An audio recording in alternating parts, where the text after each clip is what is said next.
Voici l'histoire bouleversante d'une femme qui s'appelle Yvonne Salamon et qui est née dans le camp de concentration de Bergen-Belsen.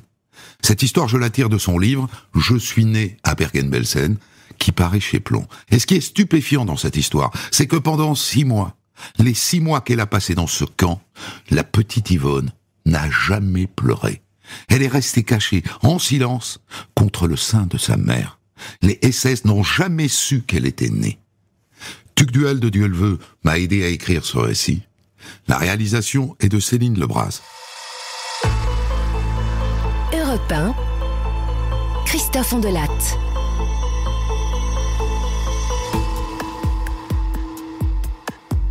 Mon histoire commence évidemment par l'histoire de ma mère, Hélène. Ma mère naît en Pologne en 1905. Et à 16 ans, à Varsovie, elle rencontre mon père, Nathan. Mon père, enfin.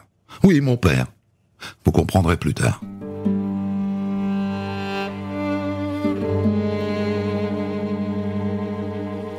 Jeunes, mes parents sont anarchistes et finalement pas très loin des communistes. Et dans la Pologne anti-soviétique et très catholique de ces années-là, des juifs en plus, on les expédie en prison.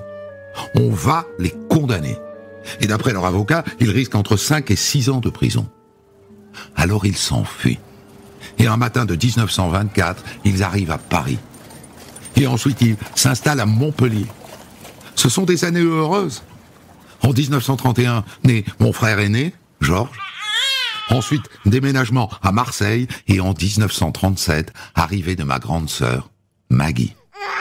Entre-temps, mon père est devenu médecin et ma mère sage-femme. Et puis, la guerre arrive. Mon père est mobilisé et très vite il est fait prisonnier et envoyé en Allemagne.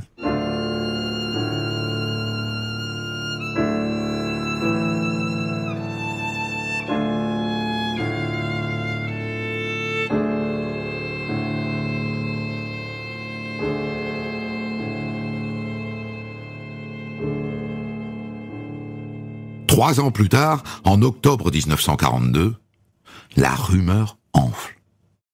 Les Allemands arrivent, hein. Ils vont occuper Marseille, hein, c'est certain. Ma mère décide de confier mon grand frère Georges à un curé dans les Basses-Alpes. Il va lui faire servir la messe, c'est cocasse.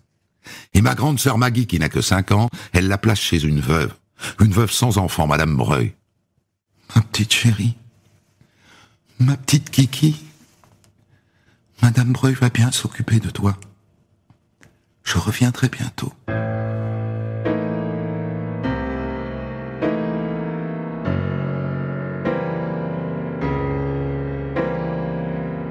En novembre, les Allemands finissent par prendre Marseille. Et 1 mois plus tard, le tampon juif est apposé sur ses papiers. Maman n'a plus le droit d'être sage-femme.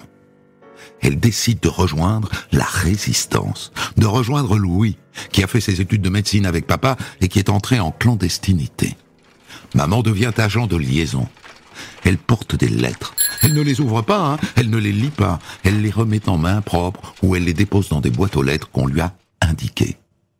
Et puis un jour, en février 1944, elle est à Nîmes, elle est venue livrer une grande enveloppe. Elle s'apprête à rentrer chez elle, à remonter dans le train. Elle est arrêtée par 2 hommes qui la font monter dans une voiture. La milice, les supplétifs français de la Gestapo. Nous avons lu les papiers dans votre sacoche, madame. C'est absolument passionnant. C'est un trésor pour qui traque les résistants. Alors il se trouve que nous connaissons certaines personnes dont le nom apparaît. Un certain Louis, par exemple. Dites-nous quel est son rôle, madame. C'est un ami de longue date. Il est médecin.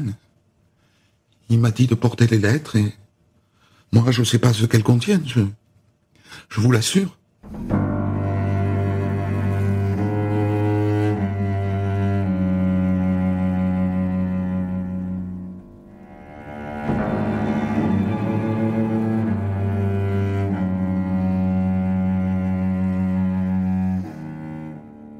On m'enferme dans une cave humide et obscure.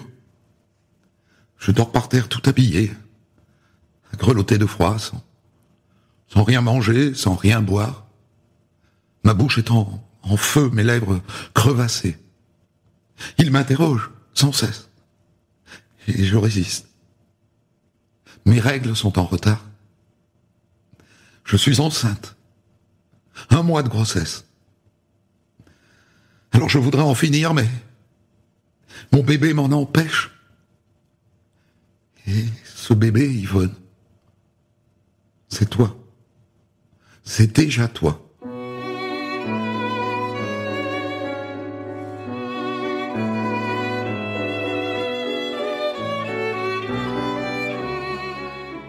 Et ensuite, la milice livre Hélène, ma mère, à la Gestapo.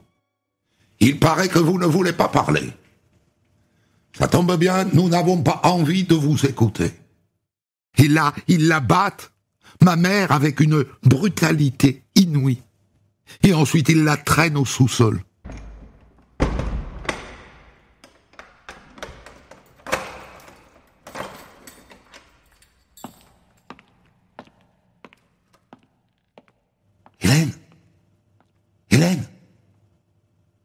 Hélène, tout à l'heure, on va vous sortir pour aller au lavabo. Derrière la cuvette des toilettes, vous trouverez un morceau de sucre. Maman m'a dit que jamais un sucre n'avait eu meilleur goût.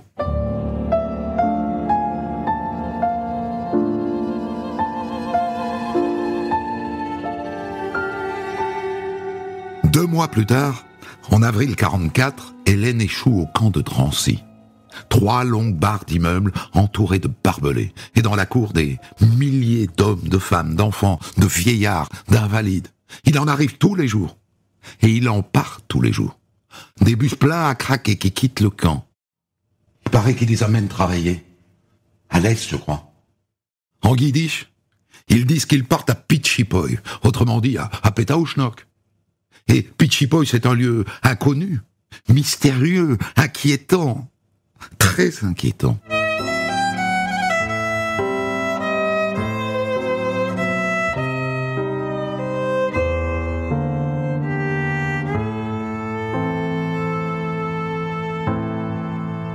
Hélène, ma mère, quitte Drancy en mai 1944. Elle grimpe dans un camion bâché et ce qui reste chante.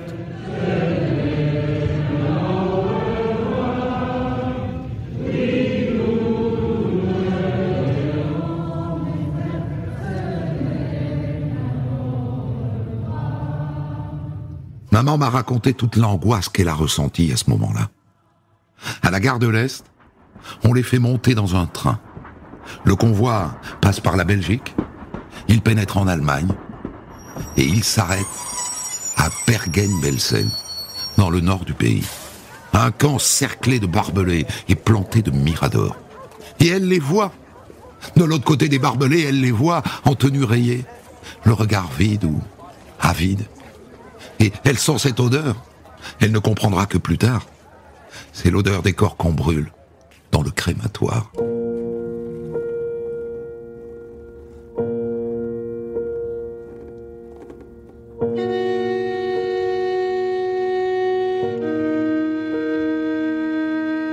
La baraque de maman est identique aux autres. Il n'y a pas de chauffage, des lits superposés à 3 étages, 2 par paillasse, une maigre couverture et la douche collective. Et maman qui est enceinte de 4 mois maintenant, c'est ici qu'elle va devoir me couver.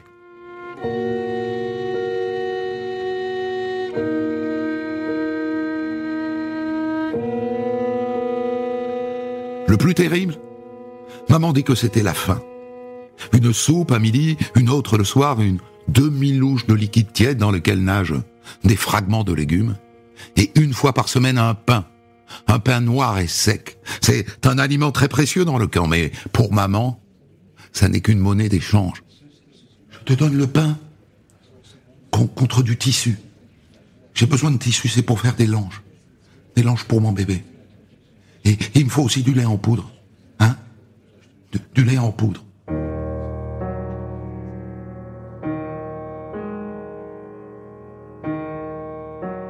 Hélène, maman, ne pèse plus que 30 kilos. Et elle a le ventre gonflé, forcément. Mais elles ont toutes le ventre gonflé à cause de la famine. Et du coup, les SS ne soupçonnent pas qu'elle est enceinte. J'ai peur d'être découverte, ma fille. J'ai peur de te perdre. Et je repasse dans ma tête les cours que j'ai suivis pour devenir sage-femme. Les cours sur la diététique des futures mères, sur les besoins du fœtus pendant la croissance. Et ni moi, ni toi, mon bébé, n'avons ce qu'il nous faut. Et pourtant, je te sens bouger. Faiblement, mais ça me soulage tellement. Mon bébé, tu vis, tu te développes. Et ça me donne une force incroyable et beaucoup d'espoir. Car j'ai la volonté farouche de te mettre au monde. C'est mon obsession. Et c'est ma planche de salut. C'est cet espoir fou qui m'aide à tenir. Grâce à toi, je peux m'oublier. Il est parfois plus facile de sauver quelqu'un d'autre que se sauver soi-même.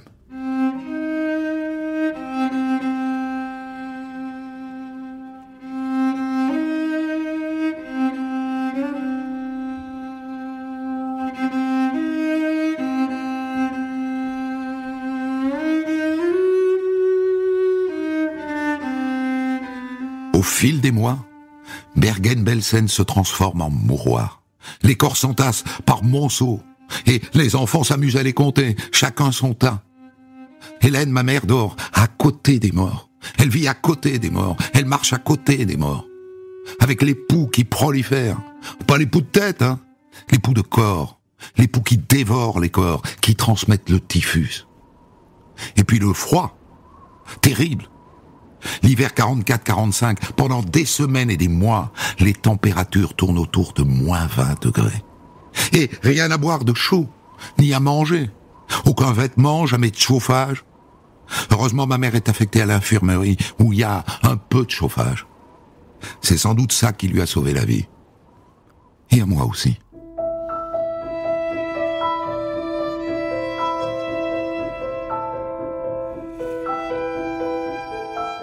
Ma mère m'a raconté que sur une couchette proche de la sienne, un jour elle fait la connaissance d'une toute jeune fille. « Bonjour. Tu t'appelles comment ?»« Anne. Anne Frank. Et tu as quel âge ?»« 15 ans. » Anne est atteinte du typhus, et pourtant elle chante. Elle chante dans sa langue, le néerlandais. Un jour, tu vois, Hélène, moi, j'irai visiter Paris. Hélène lui sourit. Elle l'encourage à rêver. Mais c'est écrit sur les traits de son visage. La mort approche.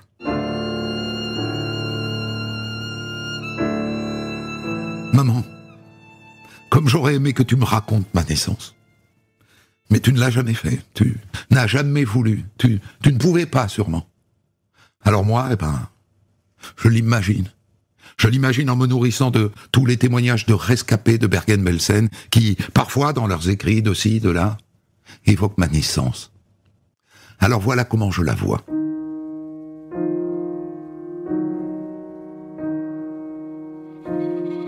C'est le soir, il fait nuit, surviennent les premières contractions.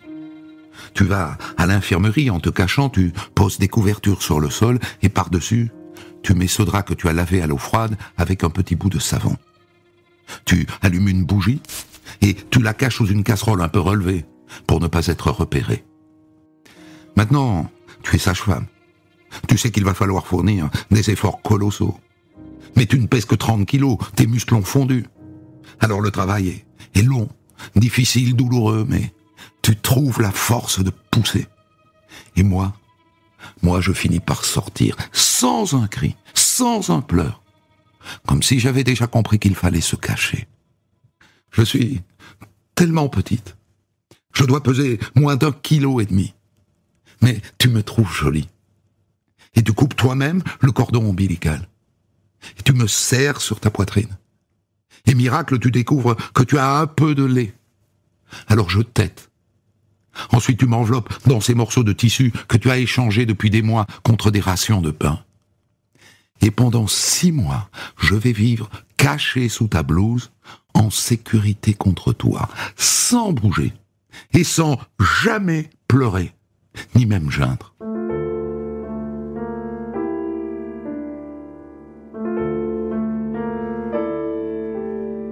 Tu m'appelles Yvonne, à cause du prénom de Madame de Gaulle. C'était aussi ton pseudonyme dans la Résistance. Et maintenant, tu n'as plus qu'une seule pensée, maman. Me nourrir. Ça occupe toutes tes journées, et tout ce que tu trouves, je l'accepte.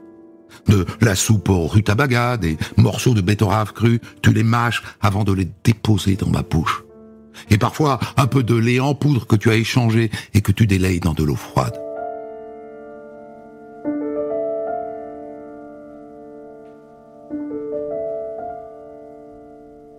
Longtemps après, au début des années 2000, on m'a offert un livre d'une certaine Francine Christophe, qui racontait son internement avec sa maman à Bergen-Belsen.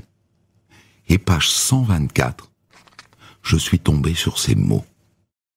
Maman, malgré l'interdiction formelle de sortir la nuit, est allée un soir à l'hôpital voir Madame S, qui venait de mettre au monde une jolie petite fille. Et elle lui apportait un morceau de chocolat qu'elle gardait en réserve pour les jours encore plus durs. Madame S? S comme Salamon? Une petite fille qui naît dans le camp? Je me dis, ça ne peut être que moi. Quelqu'un connaît donc mon histoire. Quelqu'un m'a vu naître, ou presque. Quelqu'un m'a côtoyé là-bas. Je veux la retrouver. Je veux lui parler. Je veux l'écouter surtout. Alors j'écris à son éditeur et un jour, elle m'appelle. Francine avait 11 ans à l'époque. Oh, tu sais, elle n'était pas bien grosse, ta maman. On voyait pas qu'elle était enceinte. Et si elle nous l'avait pas dit, on l'aurait pas su, tu sais. Et toi, t'étais toute maigrelette et surtout c'était incroyable, tu mouftais pas. Pas un pleur. Pendant tous ces mois, pas un pleur, c'était fascinant. Et le chocolat, alors? Eh bien, le chocolat, ma mère m'a dit, Hélène peut mourir cette nuit, ce chocolat peut l'aider, peut-être la sauver, lui donner de l'énergie, mais bon, elle m'a dit, ce chocolat, il est à toi, et on peut le garder. Mais j'ai pas hésité, hein. J'ai pas hésité une seule seconde. Je lui ai dit, évidemment, on lui offre notre chocolat.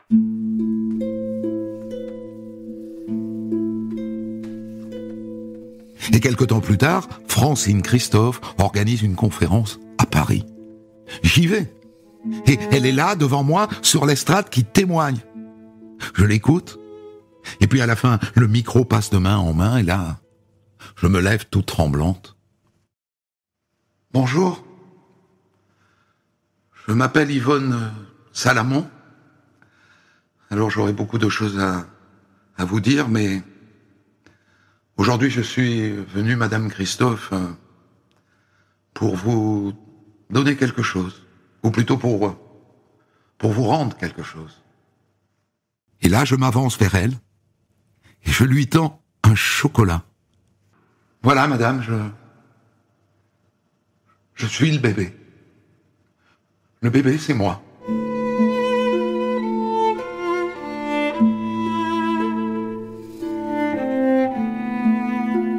Et là, elle se lève, elle descend de l'estrade, on s'enlace.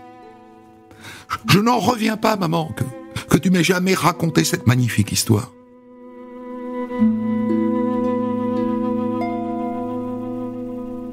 Le 9 avril 1945, sentant venir la défaite, les SS évacuent les déportés juifs du camp pour s'en servir d'otages ou disons de boucliers. Alors ils nous empilent dans des camions et moi je suis toujours ligoté contre la poitrine de maman. Et je ne pleure toujours pas. On arrive à la gare, on nous fait monter dans un wagon à bestiaux. On ne sait pas où on va. Mais est-ce qu'il y a pire que Bergen-Belsen? Eh bien oui, ce voyage en train est pire. Tout le monde a la dysenterie. Il n'y a pas de toilette. Alors les gens se vident sur le plancher. De temps en temps, le train s'arrête, maman descend ramasser de l'herbe sur les talus. Elle la mâche et elle me la met dans la bouche. Et elle me donne aussi un peu de lait en poudre qu'elle a économisé et qu'elle allonge avec l'eau des fossés.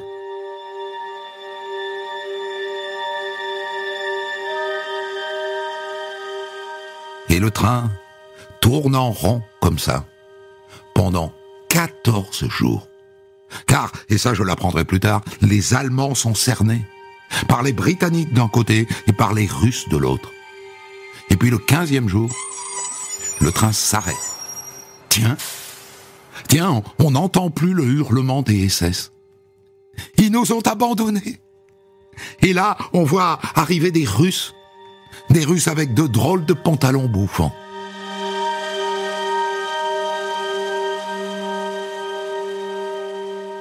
Ma mère n'a qu'une idée. Se laver, se débarrasser de ses vêtements pleins de poux. Alors elle s'approche d'une maison allemande, et là une dame la laisse entrer chez elle, de mauvaise grâce. Il y a de la nourriture partout. Mais attention, maman le sait par ses études, il ne faut pas se jeter dessus, ne pas remplir d'un coup nos ventres si creux. On pourrait en mourir.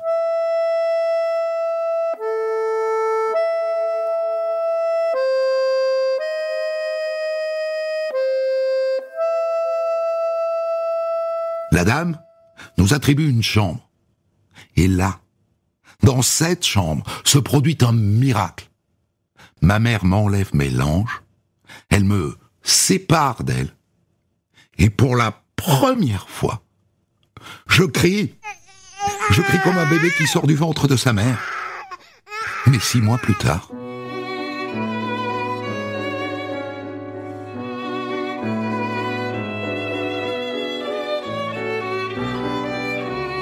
Nathan aussi, le mari d'Hélène, a survécu à la guerre. Et les retrouvailles ont lieu à Marseille en janvier 1945. Et quand il arrive, il me voit dans les bras de maman. Et lui, il rentre d'un camp de prisonniers où il était détenu depuis 1940. Alors est-ce qu'il croit l'histoire que ma mère lui sert d'un bébé hollandais qu'elle aurait adopté? Je sais pas, je crois pas. En tout cas, il décide de me reconnaître. Il n'a jamais voulu que je sache qu'il n'était pas mon père biologique. Et j'ai beaucoup hésité à vous le révéler pour ne pas salir sa mémoire. Mais je le dis, parce que c'est noble au fond, ce qu'il a fait. Je n'étais pas sa fille, mais il m'a reconnu et il m'a aimé. Il a été un père magnifique. Et il nous a tous élevés de la même manière.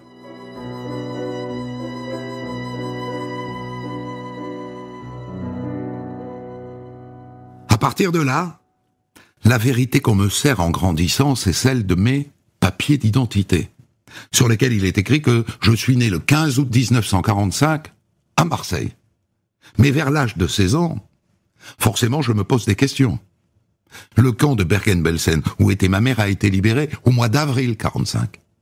Il y a quelque chose qui cloche. Quand est-ce que j'ai été conçu? J'interroge maman. Écoute Yvonne, voilà ce qui s'est passé. Papa s'est échappé du camp de prisonniers où il était détenu, et il s'est introduit à Bergen-Belsen, et c'est là qu'on t'a conçu. C'est tout.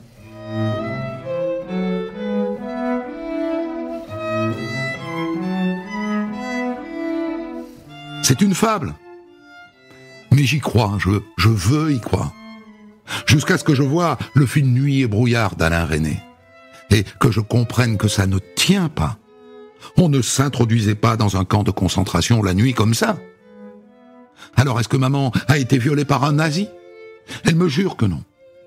Mais le trouble s'installe, et il dure jusqu'à mes 28 ans. Et puis un jour, maman, on te remet la Légion d'honneur. Et Louis est là, ton compagnon de résistance. Et ça me saute aux yeux. Il me ressemble. Le visage, surtout. Alors, après la cérémonie, Maman, ne me mens plus, je te supplie. Est-ce que Louis est mon père biologique? Oui. Oui, ma fille. Désormais, sur ma carte d'identité, il est écrit Yvonne Salamon, née le 20 octobre 1944 à Bergen-Belsen.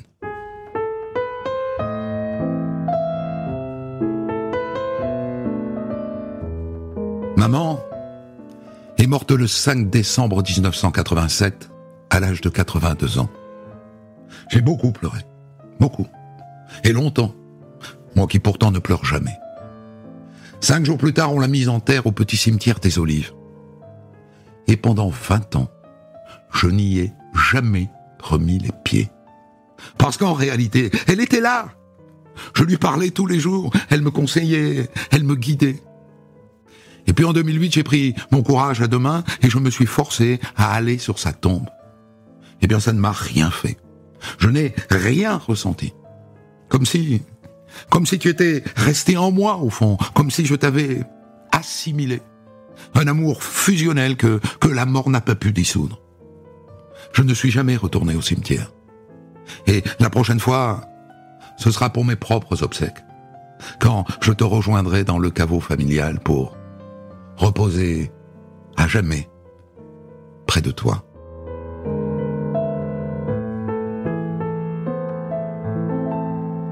J'ai tiré cette histoire du livre d'Yvonne Salamon, Je suis né à Bergen-Belsen, aux éditions Plomb. Pour commenter son histoire du jour, Christophe Ondelat reçoit un invité, acteur direct de son récit. Voilà donc l'histoire, Yvonne Salamon, que j'ai tirée de votre livre « Je suis né à Bergen-Belsen » qui paraît chez Plomb.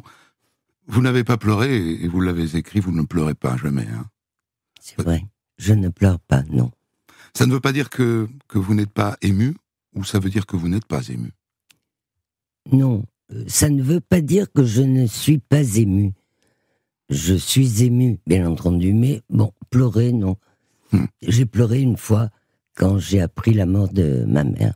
C'était la dernière fois. C'était la dernière fois.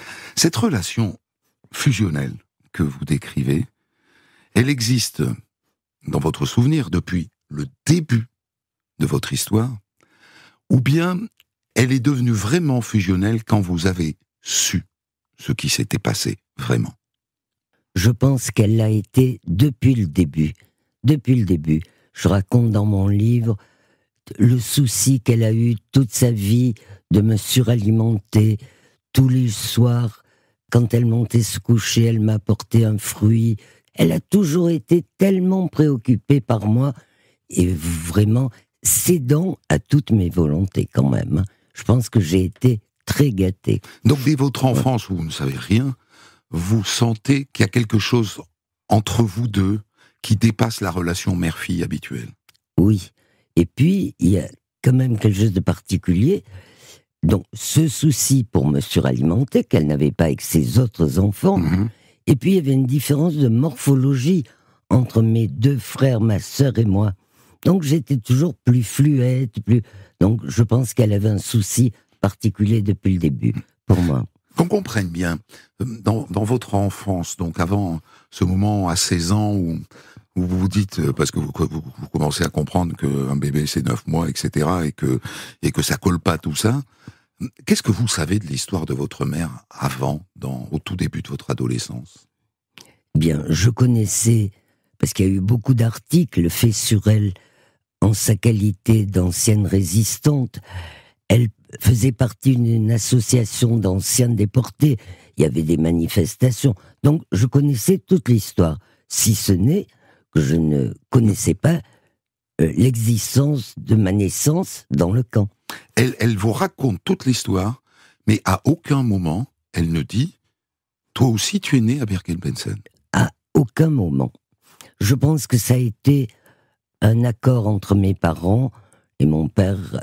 Pour lui, c'était fondamental que je pense être né de lui. C'est une question d'époque, ça aussi, peut-être. Peut-être. D'ailleurs, dès que j'avais quelque chose, il me disait « Ah, c'est moi qui ai dû te le transmettre ». Voilà, il a été un père merveilleux. Alors, je suppose évidemment qu'en tant que, puisque c'est votre histoire, vous avez une explication, et puis vous êtes devenu psychiatre après. Est-ce que vous êtes d'ailleurs psychiatre et un peu psychanalyste? Oui, voilà. Bien sûr. Votre génération, c'est Oui. en général le cas. Qu'est-ce que vous pouvez dire là-dessus? ce qui me reste, en tout cas, encore aujourd'hui, c'est l'horreur dès que j'entends parler l'allemand. Une horreur terrible, je ne le supporte pas. J'imagine... Donc vous êtes germanophobe, hein? Complètement. Complètement. Voilà. J'imagine que toute petite, collée sur sa peau, et qu'est-ce qu'on entendait? Que des hurlements, je veux dire, des aboiements de chiens, des ordres en allemand. Ça doit être terrible.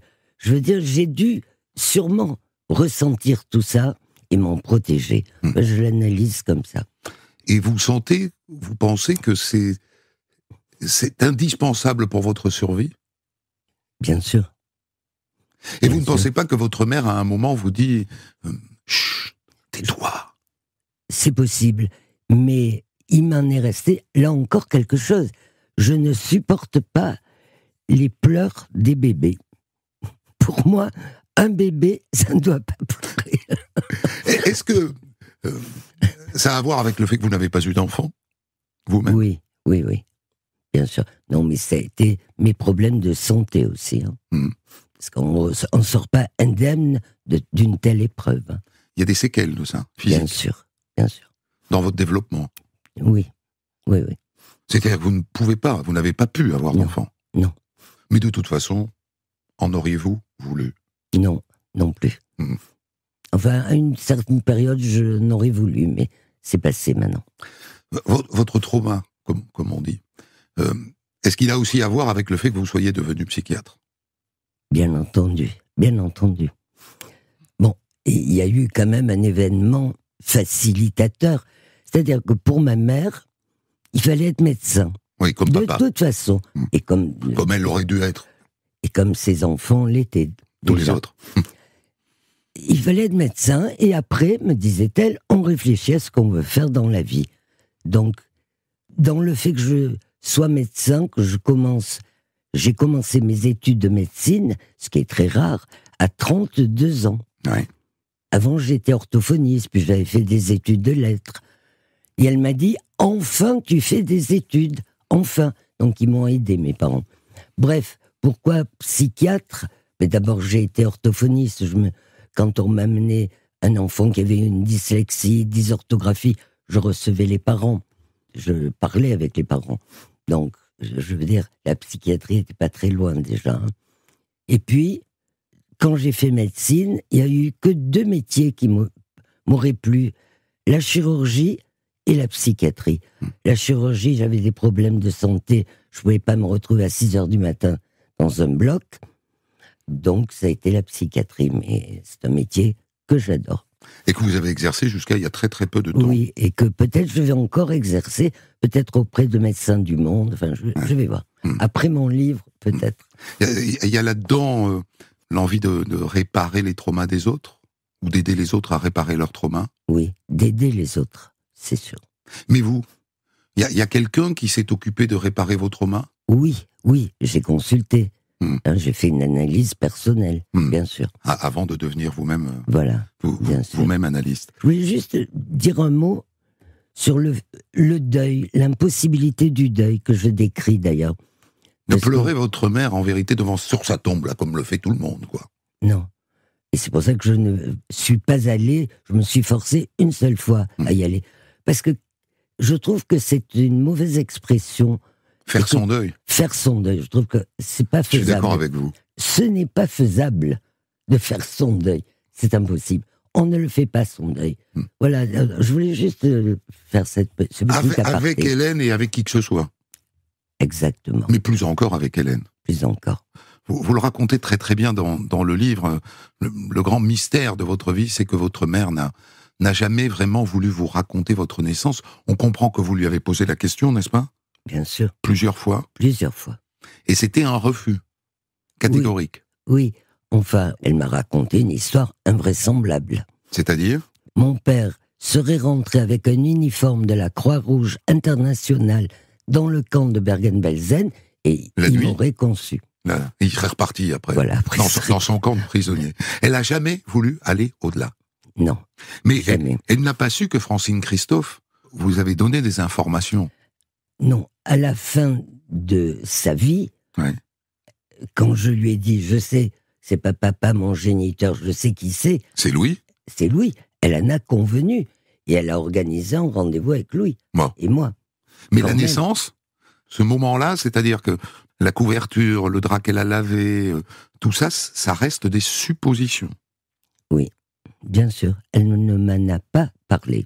Parce que c'était trop douloureux Je pense, moi. pour elle. Je pense. Comme tous les anciens déportés, elle n'a pas parlé pendant des dizaines d'années. Elle n'a fini par écrire tout ce qu'elle a écrit, que je mets dans mon livre, que peut-être 10 ans avant sa mort. Je crois que c'était indicible, vraiment. Ça, c'est quelque chose qu'on constate dans beaucoup de récits Ouais. de déportés que j'ai racontés, y compris ici. C'est cette capacité qu'ont eu les survivants à tracer leur vie sans se retourner. Et dans notre génération, pour notre génération, qui geint pour un oui, pour un rien, et qui se prétend traumatisé par pas grand-chose, Ouais. on a du mal à comprendre. Et vous avez compris? Comment dire? Je pense que s'ils n'ont pas pu parler, je pense que c'était des êtres humains comme eux qui exerçaient cette barbarie sur eux. Mmh. Et ça, je pense que ça doit être terrible. C'est-à-dire que ce n'est pas croyable même qu'il y ait tant de barbarie chez un être humain, Et que c'est insurmontable, et que donc, Voilà. comme on peut pas le surmonter, on n'en parle pas. je pense. Et après, on trace sa vie, parce que ce que j'entends, mais c'est sous-tendu, mais c'est que votre mère a été une hyperactive, et ensuite qu'elle a tracé sa vie, et que si on n'avait pas su, on n'aurait rien vu. C'est sûr. Oui. Elle a quand même, elle a tracé sa vie. Oui, ils ont eu un autre enfant. Juste après, Voilà, en 47, mon frère Roger, qui est devenu un grand savant, lui aussi. Peu de temps après, elle s'est arrêtée de travailler quand même. Il faut dire qu'elle a souffert le martyre, tellement elle avait reçu de coups. Pendant des années, elle ne pouvait plus s'allonger. Et à l'époque, il n'y avait pas d'imagerie médicale. Mon père était médecin, il l'amenait chez des spécialistes. Et tout le monde lui disait « Oh, vous savez ce qu'elle a souffert ?» C'est un peu dérangé. Jusqu'au jour où, à Paris, on a fait le diagnostic qu'elle avait un neurinome de la moelle épinière. On lui a enlevé, ça a été fini. Elle a souffert des années, elle n'a plus pu travailler. Donc- Et alors, votre père, donc Nathan, il a su que vous saviez? Il ne l'a pas su. Non. Ça s'est fait après sa mort. Voilà. Après sa mort. Il ne l'aurait pas supporté, et c'est pas grave qu'il ne l'ait pas su. Il ne voulait pas le savoir. Et d'ailleurs, il a bien fait. Mon père, c'est lui. Le père, c'est celui qui aime, disait Pagnol. Et il avait bien raison. Et Louis, vous avez gardé quel genre de relation avec lui? Très peu, très peu. Très peu. Je suis allé le voir une fois, on s'est vu peut-être 2-3 fois, mais il faut dire que c'était un ami de mes parents, que je l'ai vu toute Toute votre enfance, il était là. Voilà. Merci beaucoup, Yvonne Salamon, d'avoir livré tout ça à travers ce récit que j'ai tiré donc de votre livre.